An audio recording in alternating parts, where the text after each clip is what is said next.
What is the most challenging part of your job? Parents for me. I agree, parents and communicating with parents. How do you guys communicate with parents? What's the best way do you think I should communicate with parents? If you have a parent that you know is sort of, you already have issues with, try to talk to them before something else happens. Try to beat the child to the parent with the news before the child gets home and can tell their side of the story. Yes, exaggerates.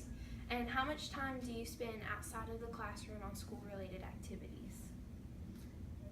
A lot, but it depends on what you're covering from week to week. You might spend more, whether it's preparing or grading papers but I would say that just in the afternoons, at least an hour or more extra, usually more, and I always give up one day on the weekend to grade papers, to do lesson plans, to do websites, things like that. I do one night a week is my grading night. I do one day on the weekend to do lesson plans. But then you have to also think about ball game duty. Doesn't include all of the extra activities. Right. You do FCA. So. And I'm the site coordinator for the 21st Century program. So I have that tutoring, like yesterday afternoon, I had a meeting from 3:30 to 5. So that's another hour and a half that you don't plan on. Committees, you're on. Yeah, I'm on committees. I'm on the leadership committee, which means you have to go to PTO meetings and you have to go to the leadership meeting. Okay. So that would lead me into my next question. How do you separate your school work from home? You don't. I make mine where I do not do schoolwork on Sundays. And every once in a while I might have to finish up something on Sunday, but that's the only day my husband and I both are off. So it's just sort of came a rule that that's your day. Yeah, Sunday's my day. Now if he goes and does something that he has to, I might do a little bit of school, but I pick one night a week that when the kids go to bed, that's my grading night, because there's no way for me to do that while all three of them are up, or and then I do my lesson plans first thing in the morning before the kids are up to try to. How early do you have to get up for that? Early. And then like for me, I don't do anything on Saturday because my kids are older and they have their own thing, but Saturday is our day. And then Sunday, my son sits down and does his homework, and my husband and I both sit down and do our lesson plans together. Good time. Okay. How have you had to deal with parent issues, and if so, what do you do? What would your advice be? Communicate and do your best to remain calm and to sometimes keep your mouth shut. And for instance, I had a parent threaten me 2 years ago to the point of they wanted to do physical harm to me, and it was just one of those times where you have to remain calm and then you have to go to your supervisor if it gets out of control. But the biggest thing is communication.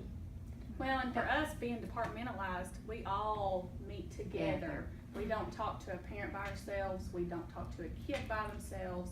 And I think that has helped us. Yes. And it's harder when you are self-contained because another teacher does not want to give up their time to meet with you. But if y'all did it for each other, in the long run, it's going to protect both of you. Because sometimes when you're meeting, you say something and that parent might take it a different way than you meant for it to be. And if you have somebody else there, she can sort of, or he could say, no, I don't think that's what she's saying. I think she's trying. Kind of be there. Yeah.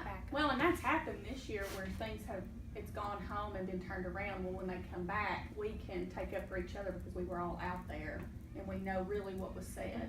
It's like a battle buddy. Yeah, it really is. And I would, being self-contained before and having to meet by yourself, and I look at it now, I wish I would have had somebody with me at all times, because now that's something you can kind of vouch for each other. And I would say even if you start out and your first job is self-contained, I would find a whether they give you a mentoring teacher, or I would suggest getting somebody to be in your meetings just for your protection. Because they can even help you after the meeting and say, you know, I might not would have said it that way, or I might not would have done so.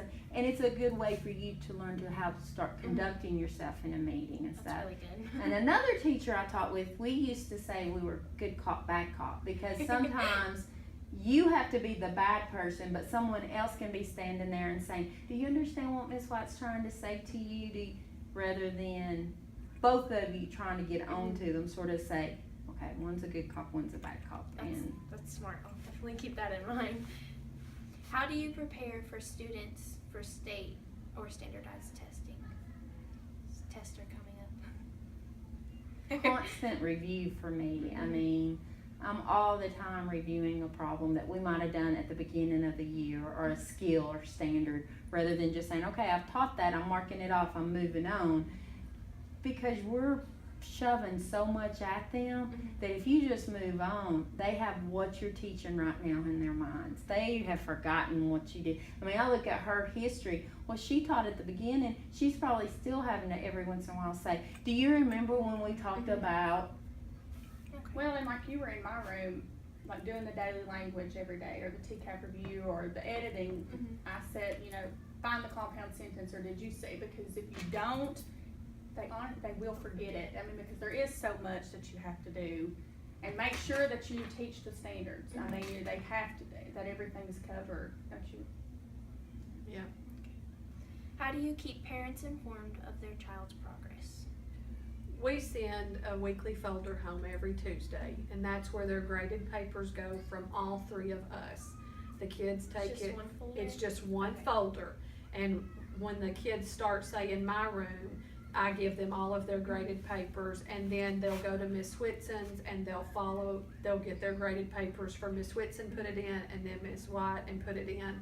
And so we send that home, we send progress reports home. Sometimes we just call them up on the telephone and say, hey, you know, is there something going on? They usually do these kind of grades, and this week they've, you know, bottomed off. But the weekly folder goes home, and that we make them sign the weekly folder that they check all three classes. We have a spreadsheet. I was going to grab it for you, but it's not where we can get to it easily in here. So, but That's okay. I've seen you guys, like, make sure you put this in your folder. I've that's seen what that. we're talking about. And how do you keep, that was the one I just read. Describe the biggest challenge you've ever had to face as a teacher. I had to call DCS on a child, and it turned out that they were taken to court, and I had to appear in court. And there was actually 6 kids, and they were sitting in the courtroom while I was having to testify. And that was very... Is that something you have to do as a teacher? Do you have to be there if you report to DCS? Well, sometimes they won't do, but if they call you in, then yes. Wow.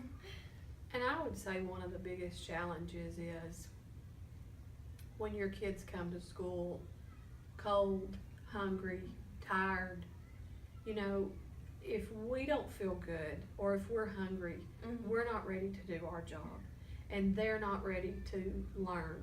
And it's meeting them where they're at and trying to help them. And we, you know, as much as we love all 75 of them, we can't take every one of them home. And so that's a big challenge, because I know my kids, and I can say this for Miss Whitson's kids, they are blessed beyond measure in some of these that we have, and that's a huge challenge.